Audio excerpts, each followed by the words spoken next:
What's up, YouTube land? Xeno Gaming back here for the fourth episode of my league racing career, short career that is, at the Canadian Grand Prix for the Season 3 of the Oceania League in the PS4 F2 League.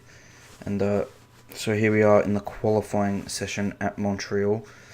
Firstly, for my preparation I did during the week, I felt that I didn't want to start in the hypersoft tyre, so I went out on the hypersoft tyre just to get my eye in, just to get some laps in beforehand, and but I used no engine and no AOR to make sure I didn't set a competitive time, because I didn't want to start the tyres on a race and then have to pit after 5 laps. But then now here we are on our ultra soft tyres, which is the tyre I wanted to start the race on, as we come here into the final corner. But I unfortunately get it a little bit wrong, trying to be a bit too greedy on the curb. Probably should have went a bit safer to make sure I at least got in the top 10 on the grid. I got a decent starting position, but that was invalidated. My best lap for my hypersoft tyres was the tyre of choice, so that was unfortunate because I could have been 7th on the grid.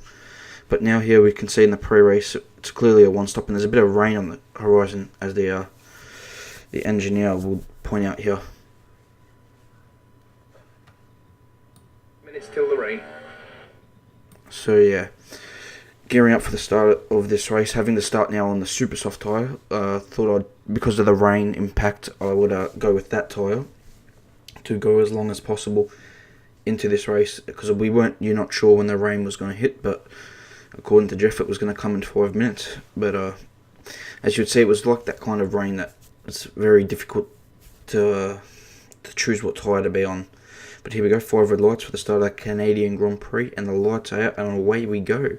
Got a decent, not the best start, but Caesar behind got a great start, but we managed to go down the inside, avoid the Williams, and managed to pick up a few places going into turn 1, starting 13th from the grid.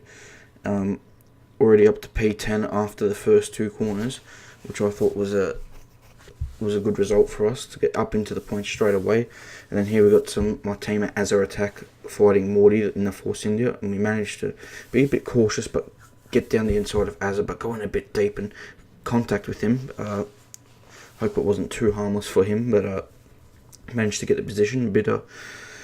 Locked up the front left and just went wide into him. Didn't mean for that, so sorry, apologise for that. But now we're following Morty in the Force India on the run to the hairpin corner, which I felt very tricky for me to get the power down. I was struggling with that all race, all week really, just struggling to get power down. Morty gets a big slide on his back, and now we've got overtake mode, ERS, rich mix engine, and good slipstream, and good use, go down the inside into the final chicane and make that move stick. So yeah, that was a good opening lap for P13 to P8, and now here onto lap 3. Got Caesar behind us and Infinite March ahead as we come into the final chicane. Infinite March gets a horrible run through the corner, but we get an even worse run. Now we're under pressure from Caesar coming into turn 1, around the outside for Caesar, and he gets ahead, but we go late on the brakes and manage to reclaim the position, squeeze him out. Now onto the next lap, into lap 4, we have a bit of a go at Infinite March here, not quite close enough. We were a long way back, thought we'd try our luck, didn't quite work out, and then apparently there was contact there. Now later in the lap, we're having another look at Infinite March using the DRS, not quite close enough, having another bite at the cherry, Caesar behind us, and we would have another look into turn 1, really trying to get a move on, but not quite anything going there. But later on in the lap, we would move down to the hairpin. Here we get a nice run through the chicane on the back of Infinite March, and are able to have another go at him into this hairpin corner, get much closer this time on this lap, go down the defender, but we go down the inside line, block him off, get a decent exit as well to make sure that he can't have a go at us into the chicane, get the slipstream, and Caesar's now even trying to have a go at him. Caesar didn't show up for qualifying, and he had to start at the back as well. But here's Fructose as we come up to the back of him on the next lap, and we managed to go down the inside using DRS on that little straight there, which has been very, very effective. Didn't think it would be. Now moving on to lap 12. I would ask Jeff about the weather, and this is what he would say.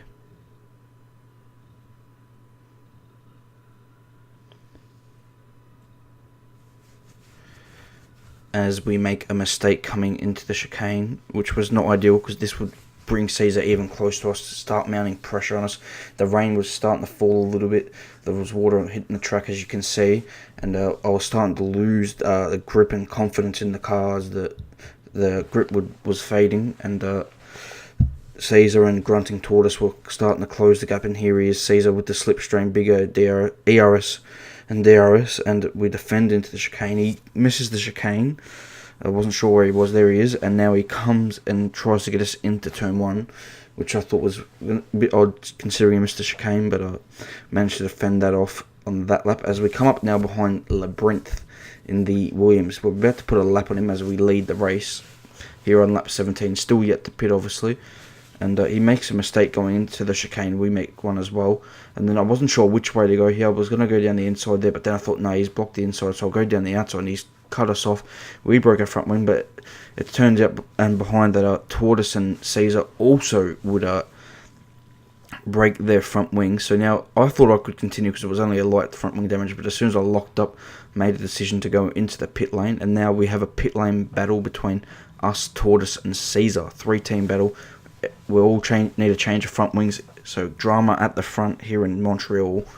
So I was very lucky to have a good pit stop as the safety car was now deployed as we were in the pits, which is also very fortunate for us. And now we will exit the pits and luckily have the lead. So great work by the Toro Rosso boys, the mechanics, to get us out back into the lead. As the rain is still coming down, but still not enough to put on inters. But however, 2 laps later in the safety car, I decided that I would put inters on. I thought it was coming down heavier.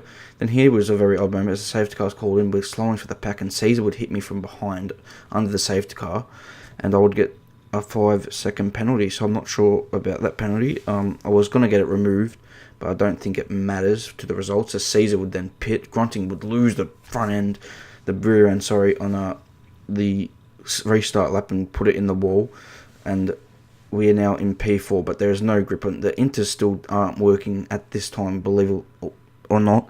The dry tyres were still the better tyre. We're struggling for grip, had no grip in turn 1, no grip really in the first 2 or 3 laps with these tyres, and then would make a huge mistake coming into the turn 3-4 chicane, go onto the grass, and Ramos behind would get past us into turn 5 and 6, which was I just let him go because I didn't have the grip of the dry tyre yet, which I thought was very strange. I thought it was wet enough for the inters to have the advantage at this stage, but clearly not, as Ramos shows us there getting past on lap 21 with 14 laps to go. It was very worrying. But here on the next lap, we have a huge moment coming out of the chicane. Once again, just struggling with the grip and the throttle application, as now my teammate Azza would come down the inside of me into the chicane, and we'd just let him go here. I lift off the throttle, let him go, because I just didn't have the pace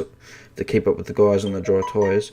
And here Labyrinth would retire from the race, and would pay tribute to a guy who just retired, my favourite driver of all time, Fernando Alonso. Where's Palmer? And Palmer has retired. Palmer. So yeah, that's tribute to Alonso, my favourite driver, and a bit of karma, the fact he took out the leaders and then retired later. Then here's Infinite March, making a mistake, and then I didn't go down the inside, I didn't have the confidence, but then he'd run into the back of my teammate and went wide at the hairpin. So it was tricky conditions for all. We lose the back end, really tricky conditions. And now lap 24, DRS is disabled, and this is when the intermediate tyre starts coming into its own, as my teammate would come into the pits, clearly getting off the dry tyres, thinking, and here it was unfortunate as well. Use my last warning and cop a 3-second time penalty, which is very crucial for the end result of the race. And here's Ramos now caught back up to him on the dry tyres. He's now struggling in these conditions. It's clearly ready for the intermediate tyre. Spilly in the lead comes into the pits, so we would take the lead, believe it or not, from 13th on the grid. After all the drama, we'd find ourselves back in the lead. Putting on the inter tyre at first wasn't a good choice, but it's worked out. But we have a lot older intermediate tyres, and they're not exactly in the best shape either, because they were getting burnt out due to the overheating of the car. Was make a bad mistake under pressure immediately from Spilly as he comes out on his fresh tyres with more grip than us. So onto the end of this lap, we have a big moment out of the hairpin, sliding, really struggling to get the power down smoothly, and Spilly's got a great run on us coming into the chicane using the slipstream, no DRS but surely all of the ARS, and once again just missed the apex slightly, have a little lock up, don't get the best run through it, and he has an absolutely phenomenal exit and is able to pull alongside into turn 1 and is able to go down the inside. Good hard pass here, not much I could do about it. He was on the better tyre, and did my best fighting hard, and but Spilly gets by on lap 28 with 7 to go. We tried to go into to fight back, but we just don't have the grip to do so. So yeah. But then Spilly would, on lap 31, would disconnect, and I was able to get back into the lead, which was very fortunate. He would, in a couple of laps, he would reconnect to the lobby, but very fortunate for me to be able to retake the lead. And then, as while all this was happening, Caesar was closing us both down. He with 2 laps to go, coming out of the hairpin, he's all over me. He's got better tyres than what I have, as he pitted a lot later and really was closing on us quickly. And now coming into the chicane, I have to defend 2 laps till the end. Wasn't sure what the penalty situation was. I knew I had 8 seconds worth of penalties at this stage, and went in very deep into the chicane, lost the back end, and he was managed to get down the inside, put it into overtake mode for ERS. We had Rich Mix running on the engine, and thought it was the last lap, all or nothing, dove it back down the inside, and squeezed him out to make sure I had the position for turn 2 covered off. Good, which was I was very happy with that move, good move, and that would be the race winning overtake there, for the on track at least, because I did have penalties that set me back, and yeah, but on this last lap, still pressured by Caesar all over me into the last few corners of this race, putting it up into overtake mode just to guarantee that he can't get close enough to me. But I had to make sure not to put a foot wrong. I was very, very nervous last lap to make sure I would win the Canadian Grand Prix on track. That's what I wanted to do. I knew I had penalties, I knew I wasn't going to win it, but wanted to win the race on merit, on track, which is what I was aiming to do. And I felt very happy with that. As we lose the back end, just the grip levels were very poor. It's very difficult when the grip levels are that poor. As now we come into the final corner to come around and win the Canadian Grand Prix on track. Penalties set us back, but still very happy to win it on track. Another good result for us around Canada. Had good pace, mucked up my qualifying, but here we see the timing. There's a bit of a glitch with the timing with Spilly, saying you done the race in 5 minutes, but not sure what the results are yet from the Canadian Grand Prix. It's still, the league hasn't decided yet. But anyway, I'd like to thank you guys for watching this video. Please like and subscribe, and I hope you'll see you next time. Thank you.